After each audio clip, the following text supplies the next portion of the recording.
अथ सप्तदशोऽध्यायः। शुकदेव जी का राजा जनक से मिलने के लिए मिथिलापुरी को प्रस्थान तथा राजभवन में प्रवेश। सूत जी बोले, हे मुनियों, पिता से यह कहकर महात्मा पुत्र शुकदेव जी उनके चरणों पर गिर पड़े तथा हाथ जोड़कर चलने की इच्छा से बोले, हे महाभाग, अब आपसे आज्ञा चाहता हूँ। मुझे आपका वचन स्वीकार्य है। अतः मैं महाराज जनक द्वारा पालित मिथिलापुरी देखना चाहता हूँ। राजा जनक दंड दिए बिना ही कैसे राज्य चलाते हैं, क्योंकि यदि दंड का भय प्रजाओं को न हो तो लोग धर्म का पालन नहीं करेंगे। मनु आदि के द्वारा धर्माचरण का मूल कारण सदा दंड विधान ही कहा गया है। इस राजधर्म का निर्वाह बिना दंड के कैसे हो सकेगा? हे पिताजी, इस विषय में मुझे महान संदेह है। हे महाभाग, यह बात वैसे ही अनर्गल प्रतीत होती है जैसे कोई कहे कि मेरी यह माता वंध्या है। हे परंतप, अब मैं आपसे अनुमति लेता हूँ और यहाँ से जा रहा हूँ। सूत जी बोले, इस प्रकार शुकदेव जी को जनकपुर जाने का इच्छुक देखकर व्यास जी ने अपने ज्ञानी एवं निस्पृह पुत्र का दृढ़ आलिंगन करके कहा। व्यास जी बोले, हे महामते, हे पुत्र, तुम्हारा कल्याण हो। हे शुक, तुम दीर्घायु हो।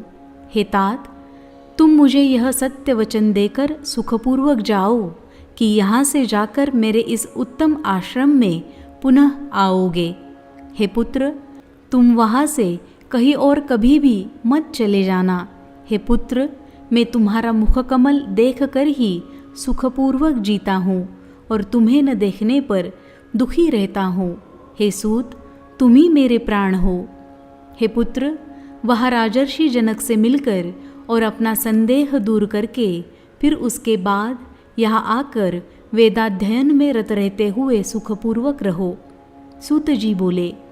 व्यास जी के ऐसा कहने पर शुकदेव जी अपने पिता को प्रणाम तथा उनकी प्रदक्षिणा करके शीघ्र ही इस प्रकार चल पड़े जैसे धनुष से छूटा हुआ बाण। मार्ग में चलते हुए अनेक समृद्धशाली देशों, नागरिकों, वनों, वृक्षों, फले फूले खेतों, जप तप करते हुए तपस्वी जनों, दीक्षा लिए हुए याजक जनों, योगाभ्यास में तत्पर योगी जनों, वन में रहने वाले वानप्रस्थों, वैष्णव, पाशुपत, शैव, शाक्त एवं सूर्योपासक और अनेक धर्मावलंबियों को देखकर वे शुकदेव मुनि अति विस्मय में पड़ गए। इस प्रकार वे महामती शुकदेव जी लगभग 2 वर्षों में मेरु पर्वत और 1 वर्ष में हिमालय को पार करके मिथिला देश में पहुँचे। जब वे मिथिला में प्रविष्ट हुए तब उन्होंने वहाँ की श्रेष्ठ ऐश्वर्य संपदा को देखा तथा वहाँ की सारी प्रजा को सुखी एवं सदाचार संपन्न देखा। वहाँ द्वारपाल ने उन्हें रोका और पूछा, तुम कौन हो और कहाँ से आए हो? तुम्हारा क्या कार्य है, बताओ। ऐसा पूछने पर भी शुकदेव जी मौन रहे, कुछ बोले नहीं। वे नगर द्वार से बाहर जाकर स्थाणु की तरह खड़े हो गए और थोड़ी देर में आश्चर्यचकित होकर हंसते हुए वही स्थित हो गए, पर किसी से कुछ बोले नहीं। द्वारपाल ने पूछा, हे ब्राह्मण, बोलिए, आप गूंगे तो नहीं है? आपका किस हेतु यहाँ आना हुआ? मेरे विचार में तो कोई कहीं भी निष्प्रयोजन नहीं जाता। हे विप्र, इस नगर में राजा की आज्ञा पाकर ही कोई प्रवेश कर सकता है। अज्ञात कुल तथा शील वाले व्यक्ति का प्रवेश यहाँ कदापि नहीं होता। हे मानद, आप निश्चय ही तेजस्वी एवं वेदवेत्ता ब्राह्मण प्रतीत हो रहे हैं, इसलिए आप अपने कुल तथा प्रयोजन के विषय में मुझे बता दें और फिर अपने इच्छानुसार चले जाएं। शुकदेव जी बोले, मैं जिस कार्य के लिए यहाँ आया था वह कार्य तुम्हारे कथन मात्र से ही पूरा हो गया है। मैं विदेह नगर देखने आया था, परंतु यहाँ तो प्रवेश ही दुर्लभ है। मुझे अज्ञानी की यह भूल थी जो 2 पर्वतों को लांघकर महाराज से मिलने की इच्छा से घूमते हुए यहाँ चला आया। मैं तो स्वयं अपने पिता द्वारा ही ठगा गया हूँ, इसमें किसी अन्य को ही क्या दोष दिया जाए। अथवा हे महाभाग, यह मेरे दुर्भाग्य का ही दोष है, जिसके कारण इस भूमि पर मुझे इतना चक्कर काटना पड़ा। इस संसार में लोगों का भ्रमण करने का उद्देश्य धनोपार्जन ही है, किंतु मुझे उसकी कोई इच्छा नहीं है। मैं तो केवल भ्रमवश ही यहाँ आ गया हूँ। आशा रहित पुरुष को ही सर्वदा सुख प्राप्त होता है, यदि वह मोह में न पड़े।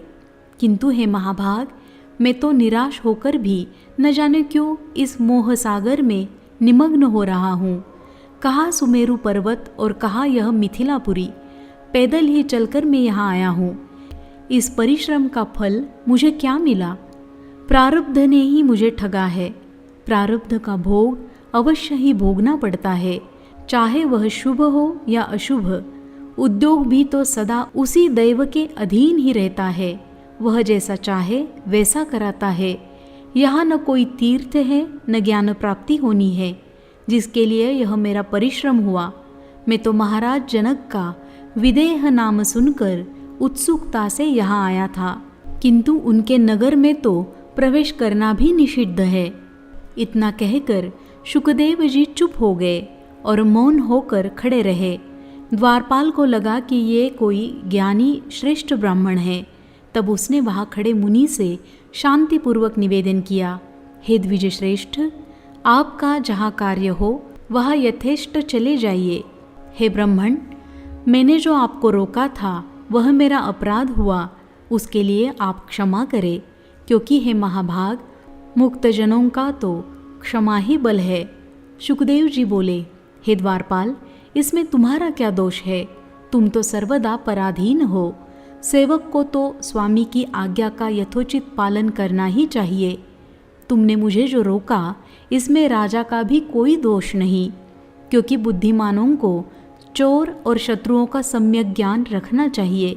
यह सर्वथा मेरा ही दोष है जो मैं यहाँ आ गया। बिना बुलाए दूसरे के घर जाना लघुता का कारण होता है। द्वारपाल ने कहा, हे विप्र, सुख क्या है, दुख क्या है, कल्याण चाहने वाले पुरुष का क्या कर्तव्य है, शत्रु कौन है और मित्र कौन है, आप मुझे यह सब बताइए। शुकदेव जी बोले, सभी लोकों में सर्वत्र द्वैविध्य रहता है, इसलिए मनुष्य भी दो प्रकार के हैं, एक रागी और दूसरा विरागी।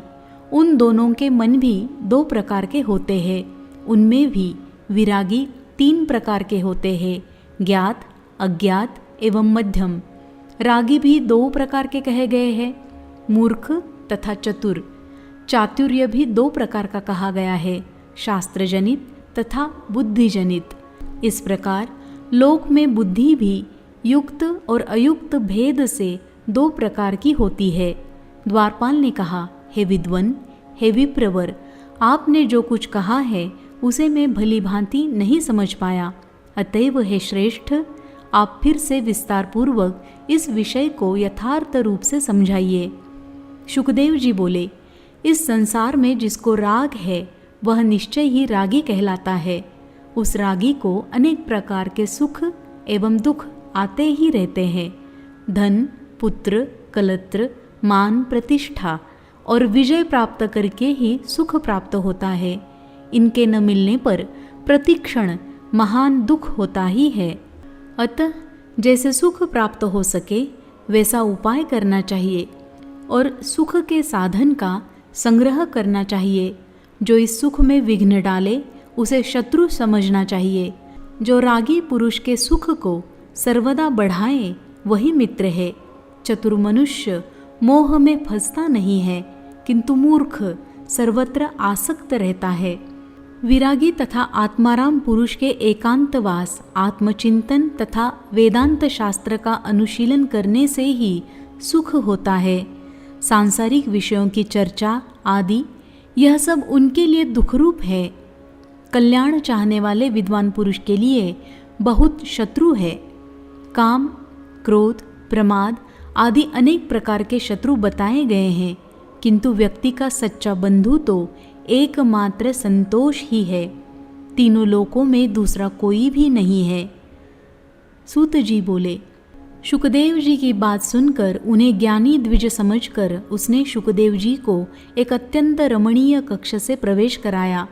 3 प्रकार के नागरिक जनों से भरे हुए अनेक प्रकार के क्रय विक्रय की वस्तुओं से सजी दुकानों वाले, राग, द्वेष, काम, लोभ, मोह से युक्त एवं परस्पर वाद विवाद में संलग्न श्रेष्ठी जनों से सुशोभित और धनधान्य से परिपूर्ण विशाल नगर को देखते हुए शुकदेव जी चले।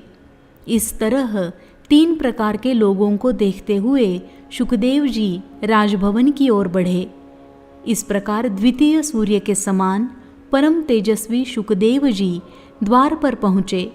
द्वारपाल ने उन्हें अंदर जाने से रोका। तब वे काष्ठ के समान वही द्वार पर खड़े हो गए और मोक्ष संबंधी विषय पर विचार करने लगे। धूप तथा छाया को समान समझने वाले महातपस्वी शुकदेव जी वह एकांत में ध्यान करके इस प्रकार खड़े रहे मानो कोई अचल स्तंभ हो। थोड़ी देर बाद राजमंत्री ने हाथ जोड़े हुए स्वयं आकर उन्हें राजभवन के दूसरे कक्ष में प्रवेश कराया। वहाँ एक दिव्य रमणीय उपवन था जिसमें विविध प्रकार के पुष्पों से लदे दिव्य वृक्ष सुशोभित हो रहे थे। उस वन को दिखाकर मंत्री ने उनका यथोचित आतिथ्य सत्कार किया। वहाँ राजा की सेवा करने वाली अनेक वारांगनाएं थीं। वे नृत्य गान में कुशल तथा कामशास्त्र में निपुण थी। शुकदेव जी की सेवा के लिए उन्हें आदेश देकर राजमंत्री उस भवन से निकल गए और शुकदेव जी वहीं स्थित रहे। उन वारांगनाओं ने परम भक्ति के साथ उनकी पूजा की और देश कालानुसार उपलब्ध अनेक प्रकार के भोजन से उन्हें संतुष्ट किया। तत्पश्चात अंतःपुर निवासिनी कामिनी स्त्रियों ने उन्हें अंतःपुर का वन दिखाया जो अत्यंत रमणीय था। वे युवा, रूपवान, कांतिमान, मृदुभाषी एवं मनोरम थे। दूसरे कामदेव के समान उन शुकदेव जी को देखकर वे सभी मुग्ध हो गई थी। मुनि को जितेंद्रिय जानकर वे सब उनकी परिचर्या करने लगी। अरण्य नंदन शुद्धात्मा शुकदेव जी ने उन्हें माता के समान समझा। वे आत्माराम तथा क्रोध को जीतने वाले शुकदेव जी न हर्षित होते थे और न दुखी। उनकी चेष्टाओं को देखकर भी वे शांतचित्त होकर स्थित रहे। तब उन स्त्रियों ने उनके लिए सुरम्य, कोमल तथा बहुमूल्य आस्तरण और नानाविध उपकरणों से सुसज्जित शैया बिछाई। शुकदेव जी हाथ पांव धोकर हाथ में कुश लेकर सावधान हो सायंकालीन संध्योपासन संपन्न करके भगवान के ध्यान में लग गए। इस प्रकार 1 प्रहर तक ध्यानावस्थित होकर शयन करने लगे। 2 प्रहर शयन करके पुनः वे शुकदेव जी उठ गए। रात्रि के 4थे प्रहर में वे पुनः ध्यान में स्थित रहे। तदनंतर स्नान करके प्रातःकालीन क्रियाएं संपन्न करके पुनः समाधिस्थ हो गए। इति श्रीमद्देवी भागवते महापुराणे संहितायां प्रथमस्कन्धे शुकस्य राजमन्दिरप्रवेशवर्णनं नाम 17 संपूर्णम्।